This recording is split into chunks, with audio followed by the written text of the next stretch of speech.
On l'a fini hier, Zria, par rapport à quoi? Par rapport aux lois de la cache-route. En vérité, la paracha de quoi elle parle entièrement de quoi chez Mini, le 6ème montée. Elle parle en vérité de quoi? De tous les animaux qui étaient purs et impurs. On a vu plusieurs types d'animaux. On a vu les bêtes domestiques, les bêtes sauvages. On a vu les rampants, les reptiles, les animaux aquatiques, les insectes. On a vu en vérité tout ça. Et on avait dit aussi quoi? Qu'en vérité, toute charogne de bêtes impures, ok? Eh ben, elle pouvait rendre impur un homme, un Cohen surtout. Le Cohen qui aurait été impur par exemple à cause d'avoir tué une charogne qui était d'un animal impur, il ne pouvait pas rentrer au Mishkan et il devait attendre certains jours jusqu'au soir, aller au mikvé, laver les vêtements, etc. etc. Okay. Et en plus de ça, se dit la paracha, dans le juif, Vechol Keli Cheres, et tout ustensile qui est en argile. Asher Ipol Mehem El Tocho. Ce que en vérité, imaginons que dans ce bol en argile va tomber quelque chose qui va être impur, une charogne par exemple. Quand la chair betoro itma, tout ce qui sera à l'intérieur sera impur. Parce que l'argile en vérité, comme on l'a vu dans les lois de la cachérisation, l'argile ne peut pas en vérité avoir de cachérisation. Pourquoi? Parce qu'elle imprègne entièrement ce qu'elle reçoit. Bon, pareil ici, vu qu'elle a imprégné ce qu'elle a reçu d'impur, automatiquement, il n'y a pas en vérité de quoi? De purification. Et donc si une charogne est tombée dedans, automatiquement, on peut rien faire. Même si on va aller au mikvé, ça marche pas. Itma veroto tishbolo. Et il faudra le casser. Il n'y a pas de solution. Il n'y a pas. Ce qui est en argile, reste en argile, il est acachérisable. Mikol haochel asher yachel. Asher yavo alav maïm. Itma. Tout la nourriture. Asher yachel. Qu'un homme peut manger. Asher yavo alav maïm. Sur lequel viendra de l'eau. Itma, il sera impur. Et toute boisson que va être bue dans l'ustensile, Itma, elle sera aussi impurifiée. Alors de quoi on parle ici? Il parle ici en vérité. 2 secondes. Ok, 2 secondes. Voilà. Pareil, si demain tu mettais de l'eau par exemple dans l'ustensile qui était en terre cuite impure, et ben l'eau aussi, elle va aussi être transmise par l'ustensile, elle va être en vérité aussi impure. Et donc, elle sera impure, on ne pourra pas la boire. Et si tu l'as bu, c'est devenu impur.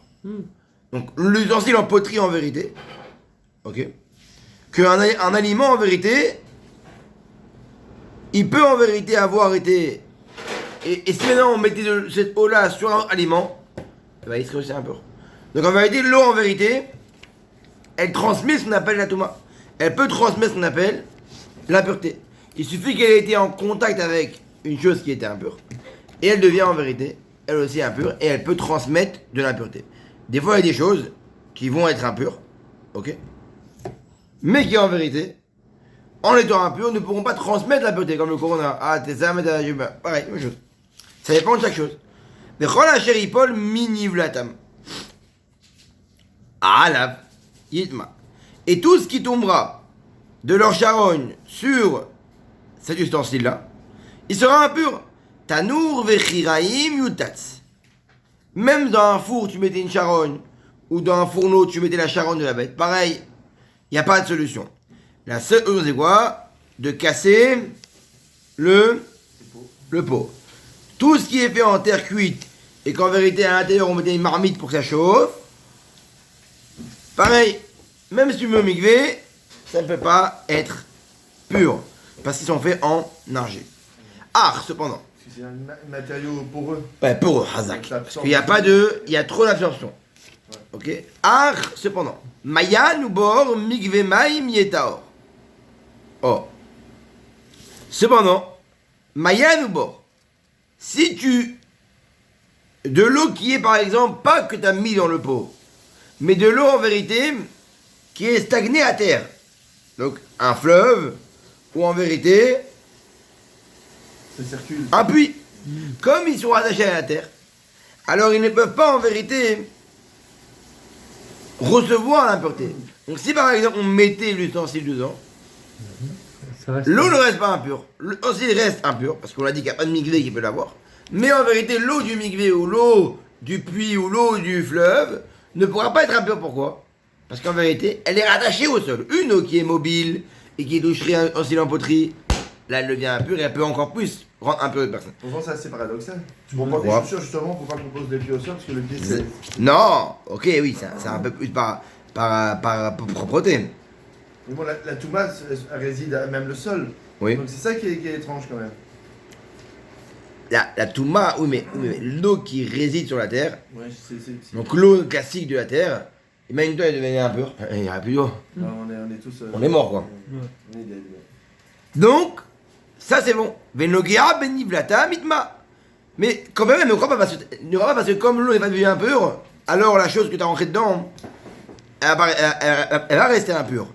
Et celui qui touchera la charogne, et ben lui aussi, il sera impur. Vechipol minivlata malkol zera zerua asher izarea taoro. Mais si maintenant, il tombera de la semence de leur charogne, ok. Ça veut dire en vérité, la semence c'est quoi? C'est les graines. Du sang, ça non. C'est les graines quoi. Si tu vas en vérité prendre les graines qu'ils avaient mangé eux les charognes, et après en vérité les mettre sur un truc en poterie etc. ou autre part, ça par contre, comme ce n'est pas la bête directement, ça laisse pur en vérité l'ustensile. Vechiutan maïm alzera, venafal minivlata malav. Mais non, si tu prends les graines et tu mets de l'eau dessus, et que après la charogne, elle a été en contact avec l'eau, alors l'eau elle va rendre impure les graines qui eux n'étaient pas rendues impures. Les graines qui n'ont pas été rendues impures, parce que c'est de la bête. Si l'eau qui a été en contact avec une charogne tombe sur les graines, elle rendra un peu les graines. Malgré le fait que on a d'un côté que la semence des graines qui venait des charognes n'est pas impure. Mais si l'eau qui a touché un charogne qui est venue impure, elle touche des graines, là elle les rendra impures. Et lorsque un animal va mourir, maintenant là on a parlé que des animaux qui étaient impurs. Maintenant une personne qui aurait touché une charogne d'animaux purs. Une vache, elle est morte. Touche la charogne. Yitma d'Arev, tu seras aussi impur. Mais où? Que jusqu'au soir. Et celui qui mange de la charogne d'une bête pure, il devra laver ses vêtements. Il sera impur jusqu'au soir. Et celui qui porte la charogne, il sera aussi impur jusqu'au soir. Et tout rampant qui rampe sur la terre, donc les rampants, ouais. Donc on parle pas des insectes, hein. On parle des... Les limaces, tout ça, les- Voilà, pas vraiment les rampants. Cela, jamais je les mangerai. C'est interdit. Kol oler al yachon. Toute chose qui marche sur le ventre. Donc par exemple le serpent. Vechol oler al larba. Celui qui marche sur les quatre pattes. Ok? Le crabe. Ad kol marbe raglaim. Tout celui qui a beaucoup de pattes. Vechol hacheretz. Ceux qui sont reptiles.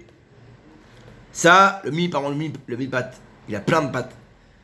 Celui qui a de 4 pattes à plein de pattes, c'est un reptile, tu ne le mangeras pas. Alors, faut pas faire que longtemps.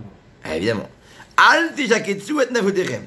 Ne rendez pas votre âme sheketz. Parce que le mot sheketz, c'est rampant. Ça vient du mot dégoûtant. Ça vient du mot exterminer.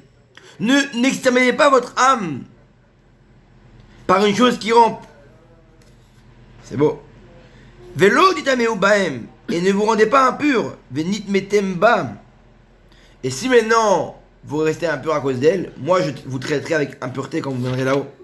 Ki ani Hachem Elohim, car je suis Hachem votre Dieu. Veit kadishtem, veitem keloshim. De même manière que moi je suis saint, vous devez vous aussi être saint. Et ne rendez pas impur votre âme à cause des reptiles qui rampent sur la terre. Ki ani Hachem Elohim amale etrem, mais Eret Mitzrayim. Car moi, je vous ai fait sortir d'Égypte pour que vous écoutiez mes commandements, pour que vous suiviez mes commandements, et pas manger des choses comme ça. Zot Torah Tabehema Ve'aof. Voici les lois qui concernent les poulets et les bêtes sauvages.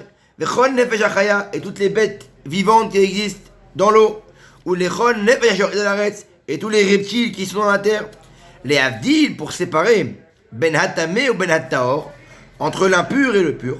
Ou Ben Haya Hane et Helet, et entre la bête vivante qui est mangeable, ou Ben Haya, et entre la bête sauvage, Asherlot et Achel, que tu n'auras pas le droit de manger. Voici toutes les lois qui sont en rapport à ça, et qu'un homme ne doit pas en vérité manger, ou manger s'il le permet, s'il y a les critères qui sont respectés. La Haftara est belle. Ok, la Haftara est dans Shmuel. La Haftara est dans Shmuel. Yosef, Od, David et Kol, Bachor Israël, Shoshim Halef. Vous voulez la faire en 5 minutes? Et 5 minutes. Allez, on y va. Shmuel Halef. Tu l'as ici, là, tu l'as? Ah, tu vas. Ouais. Ah, c'est spécial. Non. Commentaire. Traduit, c'est dur. Elle est dure. C'est dur la Haftara. Shmuel Bet Handek. Shmuel Bet Vavalef.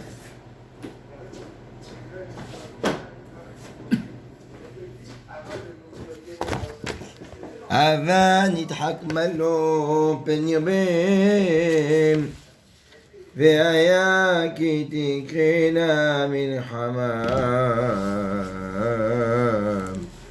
ונוסף גמום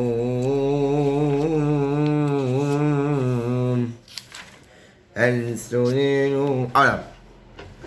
Alors, de quoi on parle ici? On parle de David Amelech. Qu'est-ce qu'il a fait David Amelech? Il s'est battu contre les Pélishtim. Ok? Il s'est battu contre les Pélishtim parce qu'en vérité, les Pélishtim, ils étaient un peu en vérité jaloux que David Amelech avait été fait roi. Et donc en vérité, ils ont été jaloux. Ils ont mis les idoles. Ils ont fait Chaïda. Alors Yosef Od David et Kol Bachur Israël Shtoshim Aef. David, qu'est-ce qu'il a fait? Au moment où il a été roi, il a rassemblé toute l'élite d'Israël. Combien d'hommes? 30 000 hommes. 30 000 hommes, il a rassemblé.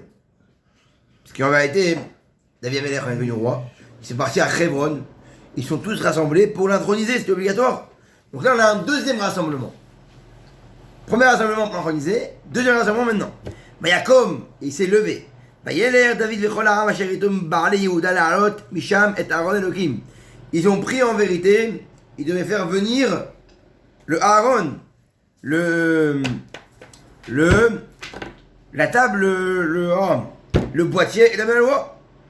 Mais Yoshem avec les kéroubim, avec les chérubins. Yarkivou, et ils ont pris une charrette et ils l'ont mis dessus. Et ils l'ont pris de la maison de Avinadav, dans la plaine, et ils l'ont amené en vérité. Ils l'ont amené où? Ils l'ont amené jusqu'à Jérusalem. Mais David et Chom et Israël, mais Sarkim l'ipne Hachem. Et ils jouaient devant Hachem, Becholatse Berushim, ils jouaient avec des instruments de bois, des kinorot, des cibes, des arbres, des luttes, avec leurs tambourins. Vayavou à Goren. Et ils sont arrivés à Goren. Nahon, Goren Nahon, c'est une ville. Vayishtar Uza, et Uza il a envoyé, et Aaron Elohim, Vayichos Bo Kishandu Abokar. Et il a retenu l'étape de la loi qui allait tomber d'achat parce que les bœufs, ils ont fait un coup de frein, ça allait tomber. Il est mort sur le coup. Vayicharap Hashem Beouza.